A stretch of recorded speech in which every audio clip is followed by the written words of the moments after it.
Every intense friendship has a quiet beginning, a single private moment where two isolated people discover they are no longer alone. In the early 1950s, in the conservative tree-lined suburbs of Christchurch, New Zealand, a bond between two teenagers grew into something far more consuming than an ordinary companionship. It became an all-consuming, symbiotic attachment, an imaginative refuge that steadily curdled into a conspiracy. They called it the Fourth World. On Tuesday, the 22nd of June, 1954, a family walk through the forested paths of Victoria Park ended in an act of shocking violence.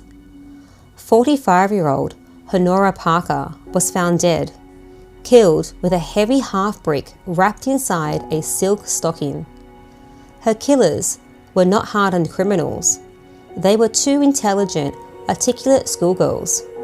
Honora's own 16-year-old daughter, Pauline Parker, and her closest companion, 15-year-old Juliet Hulme. What drove two teenage girls from respectable, educated families to kill a parent? This is not simply a story of blood and betrayal. It is an exploitation of shared delusion, adolescent dependency, and the threshold where fantasy can override reality. Criminologists who study cases like this one have a name for the terrain we're about to walk through: dyadic offending. Crimes that exist only because two particular people have found each other. Neither girl has been known to have a history of violence alone. Understanding this case means understanding how two people can construct a moral world with just enough internal logic to make the unthinkable necessary. This is the Fourth World. To understand murder, we need to understand the world these girls were trying to escape. Post-war Christchurch was defined by British tradition, structure, and social conformity. Reputation mattered enormously. Young women were expected to follow a narrow, well-worn path, a basic education, quiet modesty, a good marriage. Individuality was something to be carefully managed. Pauline Yvonne Parker did not fit that mould. Born in Christchurch in 1938 to a working-class family, she was brooding, intelligent, and creative, with a vivid inner world. At age 5, she contracted osteomyelitis, a severe bone infection that required repeated, painful surgery and left her excluded from sports and much of her ordinary childhood.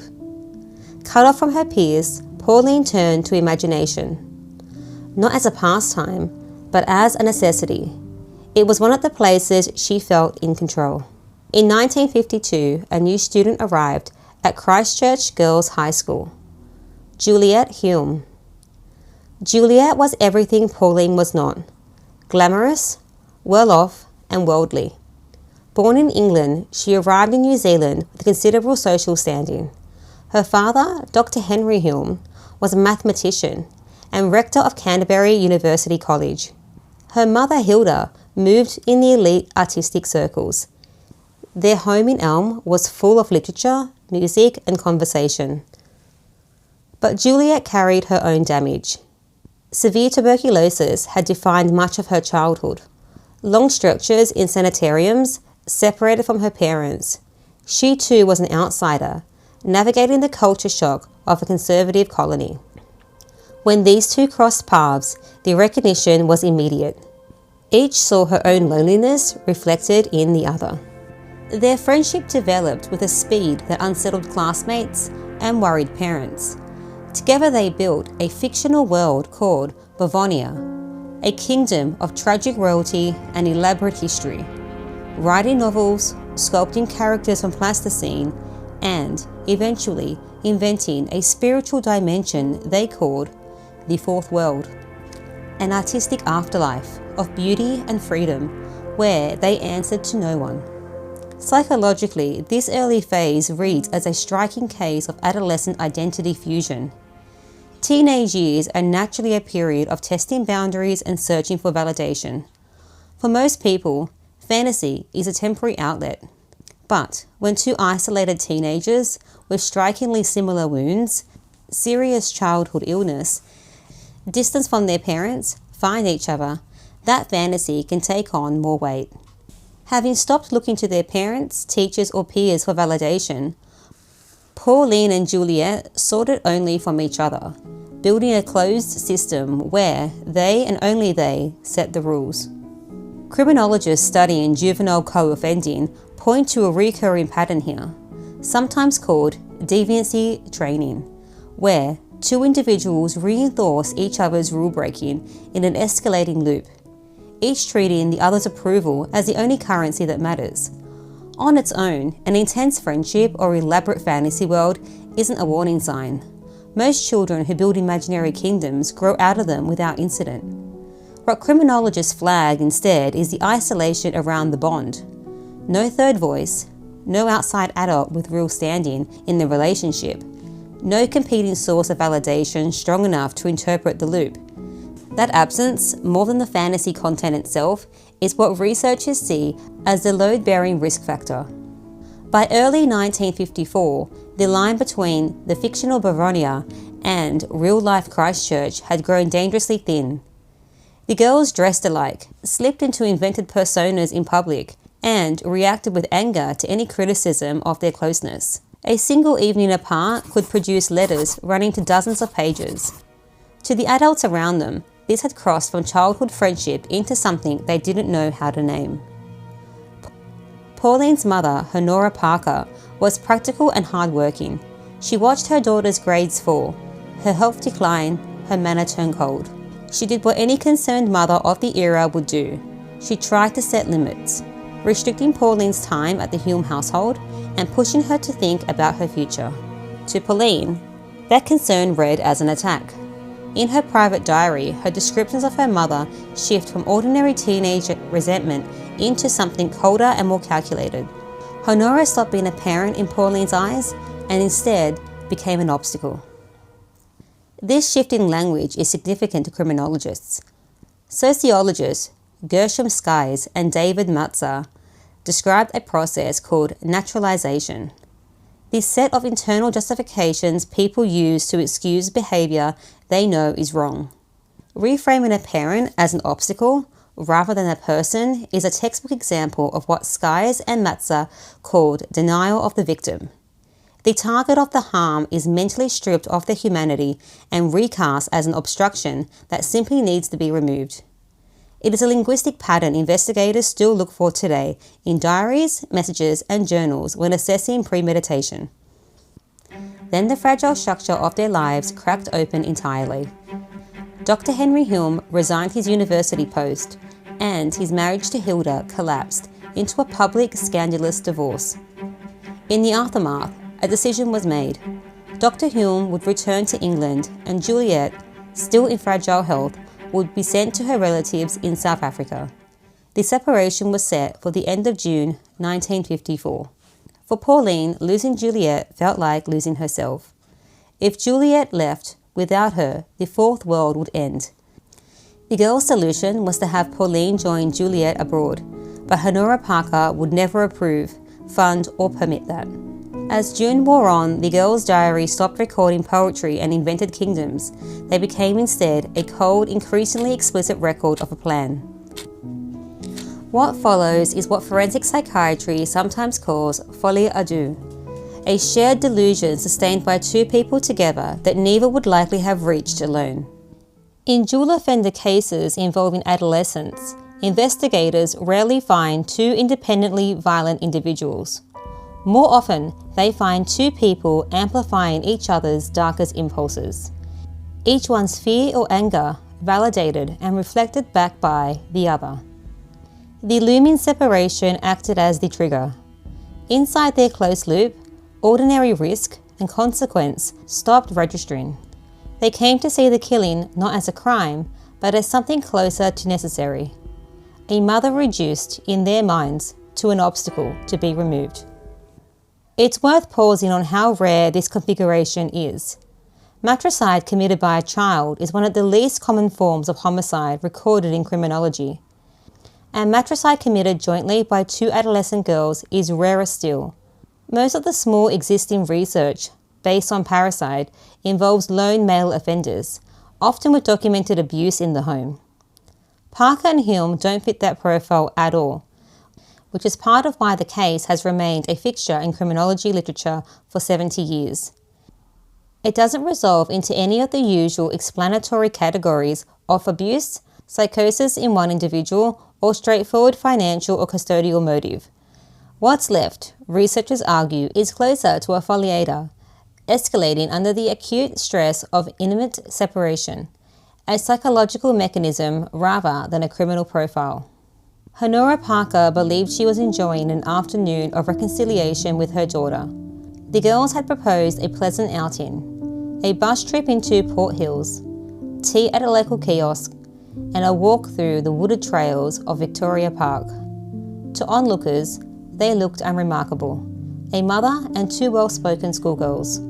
Inside Pauline's bag was a heavy, broken half-brick, taken from the Hulme property and wrapped in an old silk stocking. The three walked off the main path into a steep, isolated dirt trail.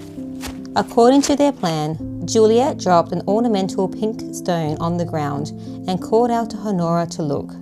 Honora unsuspectingly bent down to examine it. This stage detail matters criminologically, as much as narratively. The use of deliberate lure, however small, is one of the clearest markers investigators and courts use to distinguish premeditated homicide from a crime of sudden passion. A spontaneous act of violence doesn't typically require choreography. This one did. What followed was brutal and prolonged. Honora fought back, and what the girls had planned as quick did not go as planned. The exact division of blows between the girls has long been disputed, in court testimony and in the girls' own later accounts, but Honora Parker was struck dozens of times before she died at the scene. Her injury severe enough to fracture the brick inside the stocking. Forensic criminologists sometimes describe this kind of injury pattern as far beyond what would be needed to cause death, as overkill. It's frequently associated with cases involving intense personal or relational significance to the offender, rather than the more detached violence seen in, say, a robbery gone wrong. The sheer number of blows is often read less as evidence of calculated efficiency and more as evidence of panic. A plan that looked clean on paper collided with the much harder physical reality of what they were doing. Minutes later, blood-splattered and distressed, the girls ran back to the park's kiosk. They told the caretaker, Angus Ritchie, that Honora had slipped on a wet rock and struck her head on the way down. When police arrived at the scene, that account didn't hold up. The volume of blood, the defense wounds on Honora's hands, and the blood-soaked stocking hidden nearby all pointed towards a deliberate, violent act, rather than an accident. That evening, Pauline Parker was taken into custody. The next morning, so was Juliet Hulme. The fourth world had collided with the real one. The trial opened at the Christchurch Supreme Court on the 28th of July, 1954, and quickly became an international story. Newspapers across New Zealand, Australia, and Britain struggled to process the sight of two young, educated women in the dock charged with matricide. The Crown's case rested heavily on Pauline Parker's personal diary, recovered by detectives during a search of her bedroom. Entries that, according to the trial reporting, described the planning in explicit terms in the weeks before the killing, including the choice of weapon. The defense facing this documentary record argued for diminished responsibility, that the girls were suffering a shared delusional state so complete that it had blinded them to ordinary morality and law, and that they genuinely believed themselves to be bound by private, invented code above the reach of the courts. This defense put the New Zealand legal system into a genuinely uncharted territory. Folie was at the time a diagnosis mostly documented in adult institutional settings, married couples, siblings living in prolonged isolation, not in two healthy, high-achieving teenagers. The court effectively had to decide whether a relationship itself could be the pathology, rather than the individual within it. That question, can two sane people become collectively insane through the sheer intensity of their bond? is one criminologists and forensic psychiatrists still debate in relation to this case today. The jury wasn't persuaded. Prosecutors argued the diary showed methodical planning and clear awareness of wrongdoing, most notably the girl's quick construction of a cover story at the scene. The cover story, in fact, is the detail most cited by legal scholars revisiting the case. Under most legal tests for insanity or diminished responsibility, the critical question isn't whether the defendant felt justified, it is whether they understood the act they were doing was wrong, by standards of society. A prearranged lie, ready before the body was even found, is difficult to reconcile with a total break from reality. The girls may have believed their private code was superior to the law, but believing a law is wrong is legally distinct from being unable to comprehend that it exists. And it was that distinction the jury ultimately leaned on. On the 28th of August 1954, both were found guilty of murder. As minors, they couldn't be sentenced to death. Instead, the judge ordered they be detained indefinitely at Her Majesty's pleasure, an open-ended sentence, with release left entirely to the discretion of the Department of Justice. The public reaction went well beyond the courtroom. New Zealand in 1954 was grappling with the emergence of a distinct, unfamiliar youth culture and commentary at the time, often framed in the case as a warning, about the dangers of unsupervised imagination, about permissive parenting, about where female intellect ambition might lead. The sentence handed down wasn't only about punishment, separating the two girls completely was, by design, meant to dismantle the close world they'd built together. Officials at the time seemed to believe, rightly or not, that the danger had lived not in either girl alone, but in the two of them combined. That instinct, separate the pair and the danger dissolves within it, is a generally load-bearing idea in the criminology of the dyadic offending, and it's one the case is still cited for. Researchers studying folie and joint offending generally find that physical and social separation is the single most effective intervention, precisely because the shared delusion depends on constant neutral reinforcement. Remove one half of the loop, and the other typically doesn't sustain it alone. It's worth noting the gendered lens the press applied at the time. Contemporary criminology has since scrutinized how heavily the 1950s commentary leaned on ideas about unnatural female intensity and intellectual ambition as explanatory factors, framing that later scholars argue it said more about the era's anxieties around women than it did about the actual mechanisms of the crime. After sentencing, Pauline and Juliet were separated completely. Juliet was sent to Mount Eden Prison in Auckland. Pauline sent to a separate institution for roughly 5 years. They had no contact with one another. In 1959, both were released on parole under strict conditions. New legal identities, a permanent ban on returning to New Zealand, and lifelong prohibition on contacting each other again. Juliet Hulme boarded a flight out of the country and disappeared from public record. Decades later, in the 1970s, a new voice emerged in British crime fiction. Anne Perry. Living quietly in Scotland, she built a highly successful career writing atmospheric Victorian mysteries centred on morality, guilt, and how ordinary people are driven to terrible acts. For roughly 20 years, her readers and publishers knew nothing of her past. In criminological terms, this is one of the case's most cited data points on dissonance, the process by which someone permanently stops offending. Life course criminology holds that dissonance is rarely a single moment of reform. It's built through what researchers call turning points, a stable identity, distance from the original context, and, critically, the total removal of the co-offender. By every measure, the field uses Juliet Hulme's decades of life as Anne Perry represent about as a complete a case of dissonance as exists in the literature. No further offending, sustained lawful and professional stability, and a permanent structure break from the one relationship that defined the crime. In 1994, that changed More than 70 years on, the case still resists easy explanation, but it's worth remembering that it sits underneath the psychological puzzle and the cinematic legacy. Honora Parker was a real person, a mother who tried to protect her daughter and who died violently on a cold hillside for it. Criminologically, the Parker-Hulme case endures not because it's typical, but precisely because it isn't. It sits in the rare intersection of adolescent psychology, dyadic offending, and diminished responsibility law. And it continues to be taught, cited, and re-examined because so few other cases combine all three in quite the same way. But no framework, folie deux, neutralization theory, deviancy training should be mistaken for an excuse. They explain a mechanism, they don't excuse the outcome.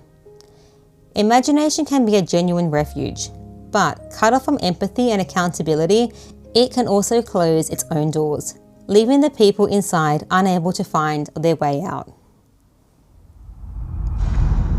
Thank you for listening to The Fourth World, when fantasy becomes reality. The Fourth World is a historical documentary podcast intended for educational and informational purposes. This production draws on publicly available historical records, contemporary news reporting, and trial coverage of the 1954 Christchurch Supreme Court proceedings. The criminological framing offered throughout includes references to folie deux, neutralization theory, and dyadic offending research, reflects general scholarly frameworks, applied retrospectively to this case by later commentators, not clinical findings from the original 1954 proceedings. Some details of the case, including the exact division of actions between the two female defendants and later public statements attributed to Anne Perry, remain disputed or unverified. In secondary sources, and listeners are encouraged to consult primary trial records for precise detail, listener discretion is advised.